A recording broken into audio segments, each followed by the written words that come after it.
Magandang araw sa ating lahat, mga boxing fans saan mang panig ng mundo. Ang labanan o bagbakan nating tatalakayin ngayon, ito po ay sa pagitan ni Vincent Astrolabio na ating kababayan, rank 1 sa WBC, kontra po sa kasalukuyang may hawak sa titulo ng WBC, Japanese fighter na si Junto Nakatani. Fight schedule naman ito, Hulyo 20, 2024, nagagarapin po sa Kokugikan, Tokyo, Japan. So dadayuhin ni kabayan at ang kanyang agawan ng titulo, ang kampiyon. Sa bakbakan na ito, tayo po ay maghahayag ng sarili nating fight prediction, comparison at analysis. Na kung saan doon pa po lamang sa ating gagawing comparison at analysis, malaki po ang posibilidad na kayo pa ay makakakuha ng idea kung sino po ang inyong papabura na sa tingin po ninyo ay may malaking sansa sa panalo dito sa bakbakan dahil detalyado po na inyong malalaman kung saan nga ba naglilyamado, saan nga ba naging dihado itong magkabilang panig. At syempre, inaanyayahan ko rin po kayo na panuorin ang buong video at nang sa ganun makapag-desisyon po kayo. Maaaring ang inyong desisyon ay pabor o taliwas ito sa aking prediction o pananaw sa laban, ngunit ang mahalaga kayo dahil nasa inyo po ang huling desisyon. At dahil sa magkaroon tayo ng comparison, marapat lamang natin munang alamin ang mga background dito sa magkabilang panig mula sa kanilang physical na appearance, experience o karanasan sa laban, maging sa kanilang mga taglay-taglay na mga skills o mga galawan dahil yan ang ating gagamitin na referensya sa ating gagawing comparison. Pero bago natin ito simulan, para po sa mga boxing fans na bago pa po lamang napadpad dito sa ating munting channel, inanyayahan ko po kayo na sana suportahan po nyo sa pamamagitan po ng pag-subscribe, like, and share. At para po sa mga boxing fans na walang sawa na sumuporta at sumubaybay dito sa ating munting channel, taos puso po ang nagpapasalamat sa inyong lahat. Wala po andong sports page kung wala rin po kayo mga idol. Kaya naman, hindi na natin patagalin pa. Simulan na natin. Alamin na natin ang mga background dito sa magkabilang panig at unahin natin ang sa panig ng ating kababayan bilang challenger sa bakbakan na ito. As a pro boxer, itong si Vincent Astrolabio ay may impresibong kartada, 19 wins with 14 wins coming by way of knockout, may 4 na talo. Ngunit wala pang naitalang tabla. Sa kanyang 4 na pagkatalo, isang bisis lamang ito nakatikim po ng technical knockout. May edad 27 anyos, height 5 foot and 5 inches, reach 65 and half inches. Orthodox ang kanyang stance, knockout ratio 73.68%. Last fight Agosto 26, 2023, nakasagupan niya ang veteranong knockout artist ng Thailand na si Nawapon Kaikanha. Panalo by 11th round technical knockout si Vincent Astrolabio. At yun na rin po ang kanyang comeback fight matapos makatikim ng talo sa isang world title bout kontra Jason Moloney. So karanasan, experience ni kabayan, dating world title challenger kontra Jason Moloney. May mga nakalaban na rin itong dating world champion. Isang technical fighter na si Guillermo Rigondo. Aggressive fighter na si Nawapon Kaikanha. Mga Lods, nakatikim ng talo by knockout itong si kabayan or technical knockout noong 2018 sa mga kamay po ni Yuki Strong Kobayashi. 4th round technical knockout ang kanyang sinapit. Pero yun lang yun. Pagkatapos noon, natatalo na lamang si kabayan sa pamamagitan po ng puntusan. Skills, boxer puncher po itong si Vincent Astrolabio. Pressure fighter style, malimit natin nakikita sa kanya yan. Nagpakawala ng jab, 1-2 combination. Defensive style, back pedal, moving around sa kanyang katunggali. Malimit natin nakikita na itong si kabayan, mahilig sa brulan o tututo na bakbakan, taglay ang power, hand speed, timing at accuracy. Siyempre, volume, kung bababato ng suntok din itong si Vincent Astrolabio. May counterpunching style din ang batang ito. Ngunit pagdating po sa depensa, marami akong nakikitang buta sa depensa nitong si Astrolabio na kung saan magiging delikado ito once na ma-counter. Oo. Lalo na sa tingin ko, sa nakikita ko, walang head movement si kabayan.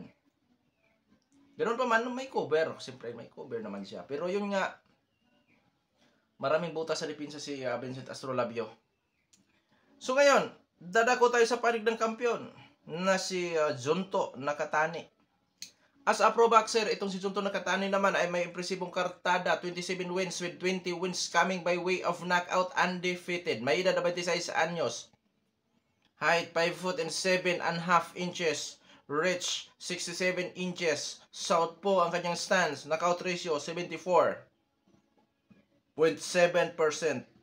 Last fight, February 24, 2024. Unang sagpang niya, unang sampa niya sa bantamweight division, nakalaban niya agad ang may hawak sa WBC na si Alejandro Santiago, na kung saan panalo si Junto Nakatani sa laban kay Santiago by 6-round technical knockout at naagaw niya ang kanyang titulo or ang titulo ni Santiago, na kung saan kasalukuyang first defense ni Junto Nakatani ito sa laban niya sa ating kababayan. Ngayon na ako tayo sa karanasan o eksperyensya nitong si Junto Nakatani. Mga Lods, 3 Division World Champion ang boxingerong ito. Nag-World Champion sa Flyweight, Super Flyweight at sa Bantamweight Division. At ang mga matitinding na kalaban nito ay ang katulad ni Alejandro Santiago, Andrew Molone, Angel Acosta at dalawa nating kababayan na si Jamil Magramo at si Milan Milindo. Skills nitong si Junto Nakatani, masasabi kong boxer-puncher din po ito. Pressure fighter style, defensive style, lumalaban din sa brulan o tututubakbakan, may counter-punching style. Ngunit itong si Junto Nakatani sa kanyang naging huling performance, defensive style, pressure fighter style ang kanyang ginagawa. In and out, umaabanti, nagpapakawala ng jab, may kakayahan sa pagpapanatili sa kanyang distansya, sa kanyang makakatunggali. At siyempre, lumalaban din sa tututo o sa bayan na suntukan. Taglay ang hand speed, power, timing, liksi na galawan at accuracy. Pagdating sa depensa, may mga butas din po sa depensa itong si Junto Nakatani sa close range na suntukan. Oo, may mga butas din po. At may nakikita tayong kahinaan ni Junto Nakatani. Saan? Mukha. Nasasaktan ito pag tinamaan sa panga, mga Lods. At siyempre, napakanipis ng katawan nito. Di malayo na may kahinaan din ito sa bodega. Kaya nakikabayan kung paano niya ito. Ngayon, dadako na tayo sa ating gagawing comparison. Unahin natin sa edad. 27 anyos si Astrolabio, 26 anyos ang Japanese fighter. Parehong nasa prime ang dalawang maglalaban. Height, reach, power, kung sino po ang may advantage. Mas matangkad ang Japanese fighter ng 2.5 inches. Sa reach, 2 inches or 1.5 inches. Southpaw kontra orthodox. Mga Lods, delikado sa untugan ito sa inside fighting. Alam naman natin kung ganong iniingatan ng Japanese Boxing Commission ang mga Japanese fighter. At kahit siyempre sa ating mga kababayan din. Na kung saan pagka may counting galos, alam nyo na. Diretso yan. Pag di tabla, kansilado laban. Sana wag ganon. Dahil importanteng laban ito para sa ating kababayan. Siyempre sa bansang Pilipinas din. Ngayon, sa power naman tayo. 73.68% ang knockout ratio ni Astrolabio. 74.7% ang knockout ratio ni Junto Nakatani. Mga Lods, 50-50. Round off natin yung 68. 50-50. 73.68% ang knockout ratio ni Kabayan. 74% ang knockout ratio ni Junto Nakatani. So 50-50 power. Ngayon, sa activity fights, last fight ni Vincent Astrolabio, August 26, 2023. Last fight naman ni Junto Nakatani, February 24, 2024. So aktibo-aktibo po itong si Junto Nakatani. Pero pasok naman sa active status itong si Kabayan. Karanasan o eksperyensya? Ex-World Title Challenger sa Bantamweight Division si Astrolabio. At si Junto Nakatani naman ay kasulukayang World Champion sa Bantamweight Division at 3 Division World Champion ito. Nag-World Champion sa Flyweight, Super Flyweight at sa Bantamweight Division. Sa uri ng katunggali, dito sa Bantamweight Division, sa tingin ko lamang po si Vincent Astrolabio. May kalaban niya si Guillermo Regondo, Nawapong kay Kanha, Jason Moloney. Pero sa katayuan, lamang po si Junto Nakatani dahil world champion siya. Pero sa experience may laban si Astrolabio. So dito sa karanasan nila o experience mga Lods, 50-50 tayo. Oo. 50-50. Dahil dito naman sila magpangabot sa bantamweight division. Pero sa katayuan, siyempre lamang po si Junto Katani, siyempre siya ang world champion eh. Kat sa katayuan. Skills, 50-50, parang boxer puncher. Nakadepende ito kung kanino diskarte ang mangingibabaw. Ang pagka-agresibo ni Astrolabio o ang in and out defensive style nitong si Junto Nakatani, o sa kakayahan niya sa pagpapanatili sa kanyang distansya, sa kanyang katunggalay gamit ang footwork, height, reach, advantage, mga lods. Ngayon, Kuya Dong Sports, sinong Yamado? Naturalmente, ang Japanese fighter ang Yamado dito sa laban. Gaano kalayo ang distansya sa kanilang dalawa? 55-45 lamang po, mga lods. 55% para sa Japanese fighter, 45% para sa ating kababayan. Opo. Kasama na nun ang dako na pagdadausan. So ngayon dadako na tayo sa ating prediction sa laban. Mga lods, ang aking suporta siyempre sa ating kababayan. Pero sa ating gagawing prediction, real talk, wala akong papanigan dito. Oo. Wala akong papanigan. Kung ano lamang po ang sa tingin ko o sa aking pananaw. Dito sa prediction, official prediction ko, Junto Nakatani by unanimous decision.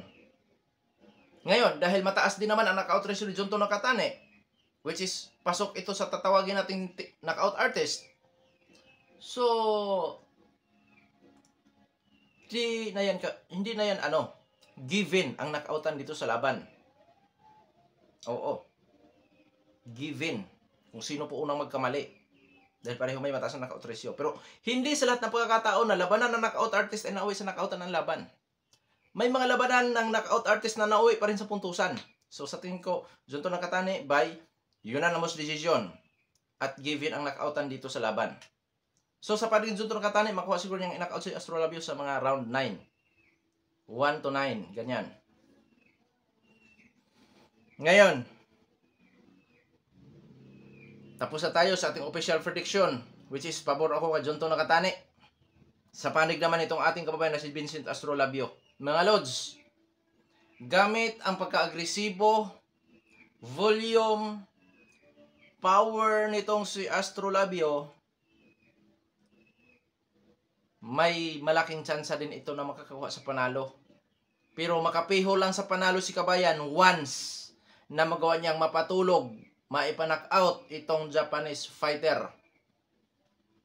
Kuya Dong Sports, may tsansa bang manalo kahit sa puntusan si Astrolabio? Oo, may tsansa pa rin. Gamit ang kanyang pagka-agresibo, gamit ang kanyang power, volume sa pagpatulsuntok, posible niya ang malamangan sa puntusan si Junto Nakatani. Pero, yun nga, kailangan niyang magtrabaho ng husto dito. Dahil dayo siya, pangalawa siya po ang challenger. Dapat maging dominante siya sa lahat ng round. At nang sa kanon, siya ang papaboran.